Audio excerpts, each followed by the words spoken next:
I'm going to do a unboxing of my new stuff from VaporWorx. If people aren't familiar with them, they do fuel system solutions for LS and LT swaps. So I originally bought a setup to run a single fuel pump. So I got some nice AN fittings. These are adapters for the GM fuel pump modules. This comes apart and it allows you to convert that to AN. This little piece here slips over the plastic nipple, and then you slide this on, and this has an O-ring inside it. You slide this on and that locks it in place. Then you've got an AN fitting. So there's also, for the LT stuff, there's a fuel pressure sensor that's required that has a different, I can't remember what thread this is, but VaporWorx supplies a little AN coupling that's threaded. So you can just put that in line, and then you plug your wiring harness into this. So this is what I originally bought, these fittings and this ring. So Carl at VaporWorx does these rings, beautifully machined out of stainless steel. I think he does an aluminum version as well if you're doing an aluminum tank, but I'm doing stainless steel tank. So that's the, this is just a GM lock ring, and they're machined beautifully.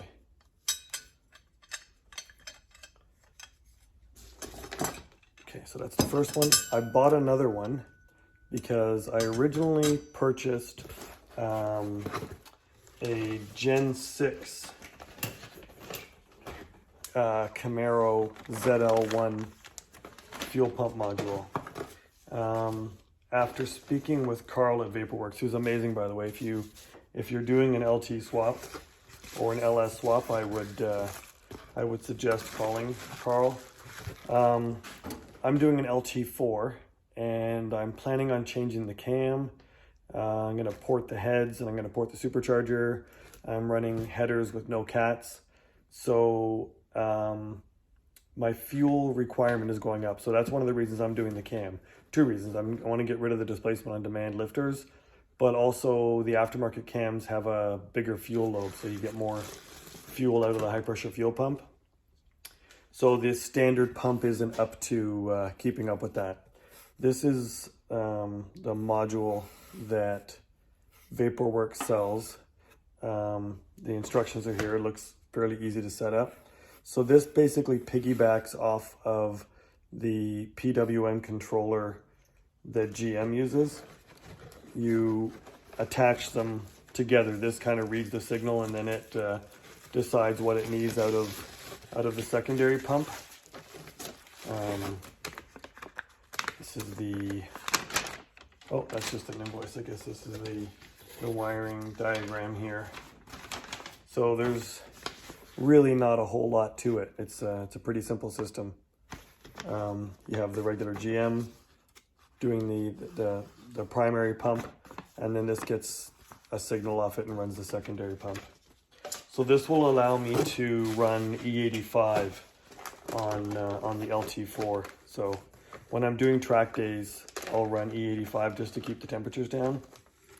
And what I'm doing is I'm going to run a number 8 from this block, which now I don't need that adapter for the fuel pressure sensor, because I can run it right off of this. It comes with this little nipple, this little 90 that screws into here and then allows me to put the fuel pressure sensor on this. So I'm going to run a -8 line from here all the way up to my high pressure fuel pump, and then I've got 2 number 6s going into this Y block. So each of my fuel pump modules will feed here. the nice thing about this is when you're running E85, I can put the E85 sensor on the primary pump because it's a very small line. It's only, I think it's 5/16 or whatever the metric equivalent of that is, going through that. So at some point that's going to become a restriction. So this way it's only on one line, and the other side, which is the secondary pump, is wide open. So I've got a few more fittings in here for just adapters, and there's a couple of O-rings there. That's because these are ORB on here, and then ORB to AN. So that's that. And it comes with the wiring harnesses, which are all done really nicely.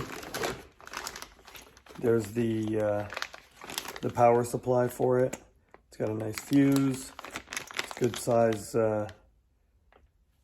size power feed. A few more AN fittings that I needed just for. I need one of these adapters, the GM adapters for each fuel pump module, and then I need one on each side of the flex fuel sensor, and then I need one going into the high pressure fuel pump at the front. So I need 4 altogether. I need 3 in -6. I need 4 in -6, and then I need 1 in -8 at the front. So I need 5 altogether. So these are my 4 -6, and then the -8 I had bought before. And then here is the harness for the fuel pump. So there's the fuel pump connector, and this is the connector for the, I'm not sure if that's the pressure sensor.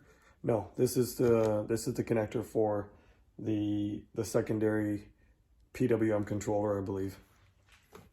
So it's a really nice kit. It includes everything you need. And honestly, I looked at many different options before deciding to go with the VaporWorx, and it's the system that made the most sense.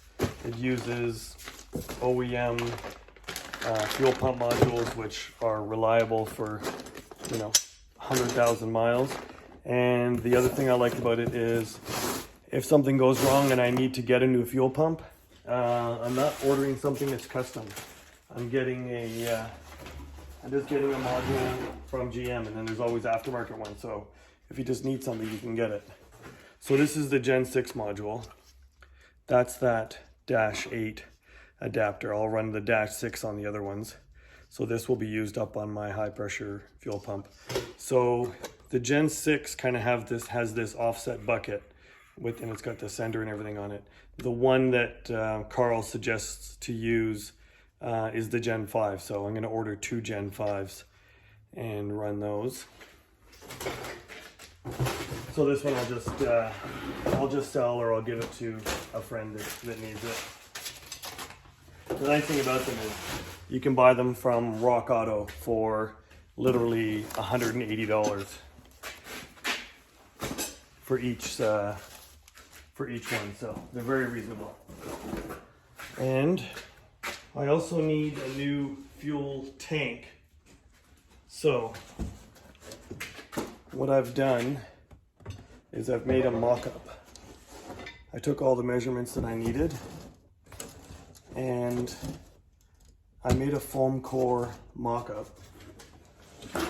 that I test fit under the car first to make sure that everything was going to fit, and it all fit nicely. This is for my filler neck, so it gives me the center line and the angle it has to go at.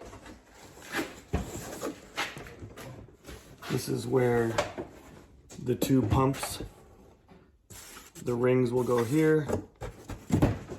You can see this is deeper through the center here, where the 2 pumps are going to sit.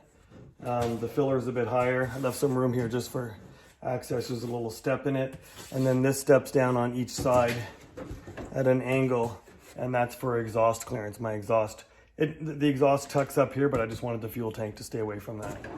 So I'll kind of place it under the car and show you how it's going to fit. Okay, so that's the bottom of the car. I'm not sure how much you're going to be able to see. It's kind of a tight spot, but there's the mock-up of the fuel tank.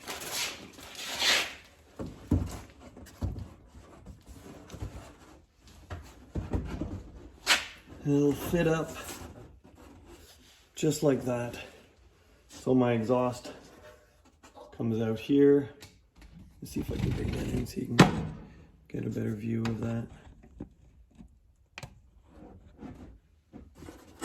That's my exhaust routing out over the top. There's enough room for it to come down here and make a turn and either go out the back or the side. I just wanted to make sure I gave myself enough clearance so that the tank wasn't right up against it. And I could have cut the whole corner off here on an angle, but I forget how much more this adds by keeping the corner on each side. So I don't want the tank to be so small that I can't go on a decent trip. I don't imagine the LT4 is going to be horrible on fuel, but I don't think it's going to be good either. So also even just for track days, you know, don't have to stop and get fuel constantly. So all right, so I'm gonna drop this off to the guy who's gonna build the tank out of stainless. I've got dimensions, but I also wanted to give him this mock-up.